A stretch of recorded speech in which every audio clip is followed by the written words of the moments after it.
Hazel Grove साम्राज्य की राजधानी थी। बैंगनी धुंध शहर का नाम एक विशेष चंद्र संरेखण के दौरान हर 4 साल में एक बार पूरे शहर में दिखाई देने वाले बैंगनी कोहरे के नाम पर रखा गया था।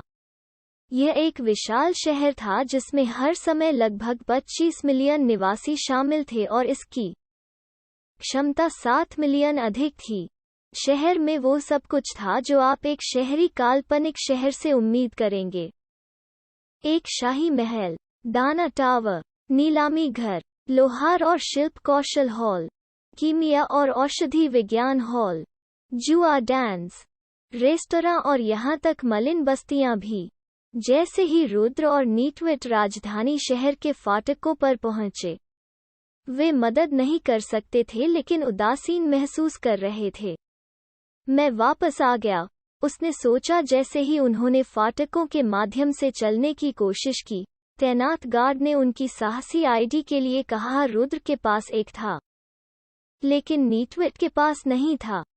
वो पहले एक जारी करने के लिए अपने स्पॉन गांव वापस जाने के विचार से चकित था। सौभाग्य से वो रुद्र के साथ था। उन्होंने अपना खिताब जाने माने शूरवीर से बदलकर हेज़ल ग्रोव साम्राज्य के विस्काउंट में बदल दिया। वो मेरे साथ है, रुद्र ने कहा। द्वारपाल अचानक अत्यंत विनम्र हो गया। ओह सू, वो लॉर्ड विस्काउंट साथ ही है। आपको रोकने के लिए मेरी माफी। कृपया अपने राज्य में रहने का आनंद लें। नीटविट ने रुद्र को प्रशंसा से देखा। यहाँ तक गेट गार्ड भी उससे सम्मानपूर्वक बात करते थे। धन्यवाद, कृपया मुझे आपको एक मित्र के रूप में जोड़ने दें। मैं किसी दिन इस एहसान के लिए आपको वापस भुगतान करूंगा। जरूर, मुझे जोड़ दो, रुद्र ने कहा। उन दोनों के साथ एक दूसरे को दोस्त के रूप में जोड़कर उन्होंने राजधानी का पता लगाने के तरीके अलग करने का फैसला किया। अब समय था रुद्र के लिए राजधानी में अपनी मुख्य योजना को अंजाम देने का। रुद्र ने भविष्य में पर्पल हेज शहर को अपना मुख्यालय बनाने का इरादा किया। इसके लिए उसके दिमाग में 3 मिशन थे कि वो शहर में सीटी बजाकर काम करेगा। उन्होंने जो पहला मिशन तय किया वो पैसे के लिए जानकारी बेचना था।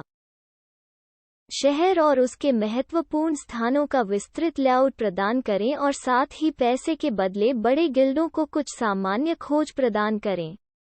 अधिकांश गिल्ड खिलाड़ियों को राजधानी शहर तक पहुंचने में 2 दिन लगेंगे और खोज के लिए 2 और दिन लगेंगे। रुद्र का सूचना पैक उन्हें 2 दिनों के समय की बचत करेगा, इसलिए इसे खरीदने वाले गिल्डों को दूसरों से पहले खुद को राजधानी में स्थापित करने में एक बड़ा लाभ मिलेगा। इसके लिए वह अधिक से अधिक लाभ प्राप्त करने के लिए 4 सूचना पैक बनाएगा। मुफ्त पैक सभी खिलाड़ियों के लिए एक दान के रूप में, लेकिन गुप्त रूप से विश्वसनीयता बनाने और अधिक महत्वपूर्ण जानकारी की इच्छा रखने के लिए 16 पैक एकल खिलाड़ियों और साहसी लोगों के लिए। इसमें महत्वपूर्ण स्थानों के साथ साथ कुछ सामान्य खोज जानकारी के साथ एक शहर का नक्शा होगा। लागत $5 गिल्ड पैक सामान्य, इसमें शहर के कामकाज शामिल होंगे। नीलामी घर कैसे काम करता है और साथ ही विशेष वस्तुओं को बेचने वाली कुछ गुप्त दुकानों पर सूचना देता है। लागत $100 गिल्ड पैक अभिजात वर्ग, इसमें पूरे राजधानी शहर का विस्तृत कामकाज होगा। सभी महत्वपूर्ण खोजों के साथ साथ गुप्त दुकानों की जानकारी के साथ साथ राजधानी में प्रत्येक प्रमुख एनपीसी की विस्तृत बैक प्रोफाइल भी प्रदान करेगा। यह भी प्रदान करेगा गिल्ड कैसे शुरू करें और इसका विस्तार कैसे करें, इस पर बुनियादी मार्गदर्शन। लागत $2000। उन्होंने इसे इस मंच पर उन अनुलग्नकों के साथ पोस्ट किया जिन्हें अनलॉक करने के लिए भुगतान करने की आवश्यकता थी, मुक्त भाग को छोड़कर। दूसरा mission church of light quest के दूत को सुरक्षित करना था। यह एक ऐसी खोज थी जो उसे चर्च के साथ अपनी घनिष्ठता बढ़ाने में मदद करेगी और एक खजाने के बदले चर्च के खजाने तक पहुंचने के लिए उसे पुरस्कृत करेगी। साथ ही चर्च ऑफ लाइट से एक अनुरोध किया। तीसरा और लंबे समय तक चलने वाला मिशन था अपने स्वयं के गिल्ड की शुरुआत और गिल्ड मास्टर बनना। वो केवल गुणवत्ता वाले खिलाड़ियों के साथ एक कुलीन गिल्ड बनाना चाहता था और धीरे धीरे अपने पिछले जीवन के गिल्ड से बदला लेना शुरू करें। जबकि अभिजात वर्ग के लिए एक गिल्ड केवल सैद्धांतिक रूप से अच्छा लग रहा था, सदस्य हमेशा एक मुद्दा था। गिल्ड के विस्तार की कोशिश करते समय स्पष्ट जनशक्ति की कमी की समस्या दिखाई देगी, क्योंकि निचले स्तर के खिलाड़ियों के बिना गिल्ड के लिए काम करना बेहद मुश्किल होगा। गिल्ड युद्धों में भी इस तरह के गिल्ड को बड़े गिल्डों द्वारा आसानी से कुचल दिया जाएगा, ताकि वे उन्हें कुचलने के लिए अपने बड़े पैमाने पर गिल्ड का इस्तेमाल कर सकें। हालांकि अपनी सभी कमियों के साथ रुद्र अभी भी इसे उठा लेगा, क्योंकि उसके पास इसकी कमियों का मुकाबला करने के तरीके थे। जब खेल में मुद्रा वास्तविक विश्व मुद्रा के साथ जुड़ जाएगी तो हर कोई लाभ के लिए हर दूसरे व्यक्ति की पीठ में छुरा घोंप देगा। बड़े गिल्ड भ्रष्टाचार से भरे होंगे, ऊपरी सदस्यों को लाभ और लाभ होगा, जबकि निचले सदस्य स्क्रैप के लिए भीख मांगेंगे। इससे गुजरने के बाद वो कभी भी इसके माध्यम से किसी को भी डालने की कोशिश नहीं करेगा।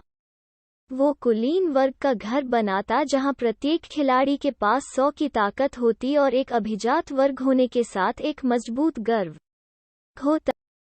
वो गर्व उन्हें गुप्त रणनीति का उपयोग करने और संगठन की बेहतरी हासिल करने से रोकता है। वो दिल से एक गिल्ड बनाता था जहां हर सदस्य गिल्ड के साथ बढ़ता था और किसी को पीछे नहीं छोड़ता था।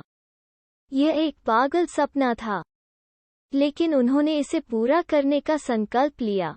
ये 3 मिशन राजधानी शहर में हासिल करने के लिए मौजूदा लक्ष्य थे। गिल्ड शुरू करने के लिए एक की आवश्यकता होती है जिसके पास 100 स्वर्ण हो और एक गिल्ड टोकन खोलने के लिए रुद्र को एक खोलने के लिए 85 और चाहिए थे, क्योंकि एक विस्काउंट के रूप में उनकी स्थिति को गिल्ड टोकन की आवश्यकता नहीं थी। बहुत से लोगों को यह नहीं पता था कि राजधानी के भीतर केवल 100 गिल्ड हो सकते हैं। उसके बाद कोई और गिल्ड ऑर्डर जारी नहीं किया जाएगा।